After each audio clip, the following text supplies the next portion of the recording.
Kozhikode എലത്തൂരിലെ Hindustan petroleum ലിമിറ്റഡിന്റെ ഇന്ധന സംഭരണ കേന്ദ്രത്തിൽ ചോർച്ച തുടരുന്നു. ഓവുചാലിലേക്ക് ഇപ്പോഴും ഡീസൽ ഒഴുകുകയാണ്. വലിയ സുരക്ഷാ ആശങ്കയാണ് ഉയർന്നിരിക്കുന്നത്. നമുക്കിപ്പം വിവരങ്ങൾ പങ്കുവയ്ക്കാനായി ഇംതിയാസ് കരീം ചേർന്നുണ്ട്. ഇംതിയാസ്, ഇപ്പോഴും ഓവുചാലിലേക്ക് ഡീസൽ ഒഴുകുകയാണെന്നാണ് അറിയാൻ കഴിയുന്നത്. അധികൃതർ ഇതിന് കാര്യമായ നടപടികളൊന്നും എടുക്കുന്നില്ലേ?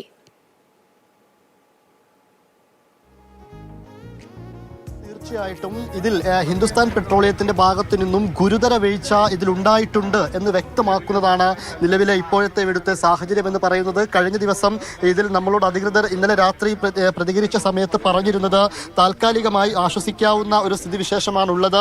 ഇവിടെ നിന്നും ഇത്തരത്തിൽ ഇപ്പോൾ ഡീസൽ ഒഴുകുന്നില്ല എന്നായിരുന്നു ഇന്നലെ പറഞ്ഞിരുന്നത്. പക്ഷേ ഇന്ന് രാവിലെ ഇവിടെ എത്തിയപ്പോൾ ഈ ഓവുചാലിലേക്ക് ക്രമാതീതമായി തന്നെ കാര്യമായി തന്നെ വീണ്ടും ഇത്തരത്തിൽ ഇന്ധനം ഒഴുകി വരുന്ന ഒരു സാഹചര്യമാണുള്ളത്. ഓവുചാലുകളിൽ നിന്നും ഈ പഞ്ഞി വെച്ച് അതിൽ നിന്നും എടുത്തിട്ട് പോലും ഒരിക്കലും നിൽക്കാത്ത രൂപത്തിൽ തന്നെ ഓവുചാലിലേക്ക് നിരന്തരമായി ഇത് വന്നുകൊണ്ടിരിക്കുകയാണ്. ഇപ്പൊ എന്താ ഇന്ന് രാവിലത്തെ ഒരു സാഹചര്യം എന്താ ഇവിടെ സാഹചര്യം? ഇന്നലെ വൈകുന്നേരം 3:30 ശേഷം എന്താണോ സാഹചര്യം അതിൽ രൂക്ഷമാണ്. ഇപ്പോൾ അതിലും കൂടുതലാണ്. അപ്പോൾ ആദ്യം വെള്ളത്തിന്റെ അംശം കൂടുതലുണ്ടായിരുന്നു, ഇപ്പം വെള്ളത്തിന്റെ അംശമില്ല, പ്യൂർ ഡീസൽ തന്നെ വരുന്നത്. ഡീസൽ വന്നോണ്ടിരിക്കുക നിങ്ങൾ കാണുന്നില്ലേ?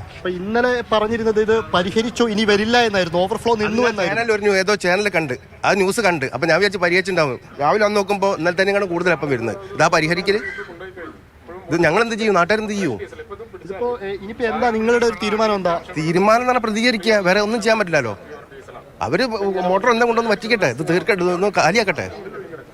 പുഴയിലേക്ക് പോകുന്നു, തോട്ടിലേക്ക് പോകുന്നു. ഇവിടുന്ന് പോയിട്ട് പുഴയിലുള്ള എല്ലാ മത്സ്യങ്ങളും ചത്തുപൊന്തിന്നാണ് ഇപ്പോൾ ഉള്ള വിവരം കിട്ടിയത്. ഇപ്പൊ അവിടെയുള്ള മത്സ്യത്തൊഴിലാളികൾ വരെ അവിടെ ഇപ്പോൾ നോക്കി നിൽക്കാണ്. അവർക്കും ജീവിക്കണ്ടേ? ഇവിടെ നിന്നുള്ള സാധനമല്ല, അവിടെ പോയിട്ട് ആ മീനുകളൊക്കെ ചത്തു പൊന്തിട്ടുണ്ട്. ഇന്നലെ ഒരു സ്ലാബ് മാത്രമായിരുന്നു നമ്മൾ പൊക്കി നോക്കിയിരുന്നത്, ഇപ്പൊ കൂടുതൽ പൊക്കിയല്ലേ? കൂടുതൽ പൊക്കി. ഇപ്പൊ ഇന്നലെ തന്നെ പൊക്കി, ഞങ്ങൾ തന്നെ പൊക്കിയാ. ഇവിടെ പൊക്കണ്ടെന്ന് ഓർഡർ ആയിരുന്നു. ഇവിടെ വടക്ക് വന്ന് പൊക്കരുത്, ഞങ്ങൾ നാട്ടുകാർ പൊക്കി. ഞങ്ങൾ കട്ടപ്പാറ കൊണ്ടുവന്ന് സ്ലാബ് കംപ്ലീറ്റ് പൊക്കി. ഞങ്ങൾക്കറിയാം അവിടെ തന്നെ കൂടുതൽ ഇവിടെ ഉണ്ടാവുന്നു. നോക്കുമ്പോൾ ഇവിടെ ഉണ്ട് 1.5 ഫുട്ട് കയത്തിലാണ് ഉള്ളത്. കയത്തിൽ ശ്രദ്ധയിൽപ്പെട്ടു. ഇതിന്റെ ബാക്കിലും ഉണ്ട്, തോട് പോലെ കിടക്കുക. അവിടെ ഒക്കെ ഫുള്ള് ഡീസലാണ്. അതായത് ജയലക്ഷ്മി, ഇതിൽ ഗുരുതര വീഴ്ചയുണ്ട് എന്ന് മനസ്സിലാവുന്നത് ഇന്നലെ ഇതിൽ ഒരു സ്ലാബ് മാത്രമാണ് നമ്മൾ ഉയർത്തി നോക്കിയിരുന്നത്. ആ ഉയർത്തി നോക്കിയപ്പോൾ അവിടെ വലിയ രീതിയിൽ ഇത്തരത്തിൽ ഡീസൽ തളം കെട്ടി നിൽക്കുന്ന ഒരു സാഹചര്യം ഉണ്ടായിരുന്നു. അത് ഇവിടുത്തെ തൊഴിലാളികൾ വന്ന് നാട്ടുകാരെല്ലാം ചേർന്ന് ഇത് അവിടെ നിന്നും ഒഴിവാക്കുന്ന ഒരു സാഹചര്യമുണ്ടായി. പക്ഷേ ഇന്ന് രാവിലെ എത്തിയവർ ഈ പിറകുവശത്തുള്ള ഓവുചാലിന്റെ വിവിധ സ്ലാബുകൾ ഉയർത്തി മാറ്റിയപ്പോഴാണ് ഇത്തരത്തിൽ വീണ്ടും ഡീസൽ തളം കെട്ടി നിൽക്കുന്നത് കാണുന്നത്.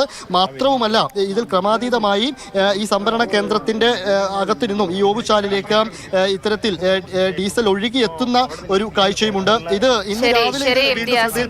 ാണ് വിവരങ്ങൾ പങ്കുവച്ചത്. എന്തായാലും ജനങ്ങൾ വലിയ രീതിയിൽ ആശങ്കയിൽ തന്നെയാണ്. അധികൃതർ പറയുന്ന കാര്യങ്ങളല്ല, ഇപ്പോഴും അപകടകരമായ സാഹചര്യമാണ് എന്നുള്ളതാണ് ആളുകൾ പറയുന്നത്.